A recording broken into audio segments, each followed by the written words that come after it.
Letters of John Nelson Darby, Volume 1, Letter 175E, of 1031.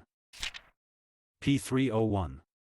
I believe we ought to preach the love of God to sinners, and appeal to them more than we do, though I do so much more when addressing a mixed crowd of probably careless people than in the assemblies where you would hear me. In these you must remember that the great body are believers, and want rather to be better founded than called. All I look for is that the preaching should be such that it should convict of sin, and the impossibility of sin and God going together, so that it should be well understood that there is need of reconciling.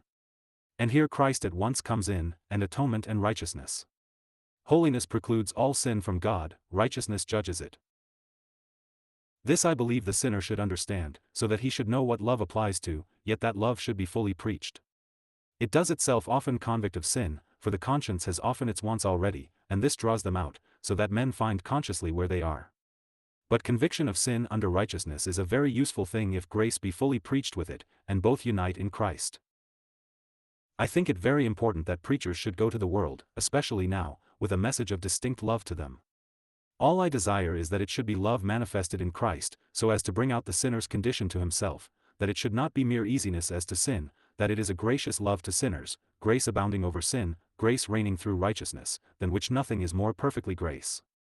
Sometimes I think the love of God is so preached as if it were a kind of boon of the sinner to accept it. It is God's joy. Still, as a sinner, his being a debtor to God ought to be before his soul. I count evangelizing the happiest service.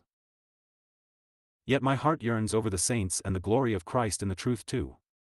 Happily there is one above who does all. 1860. 51175E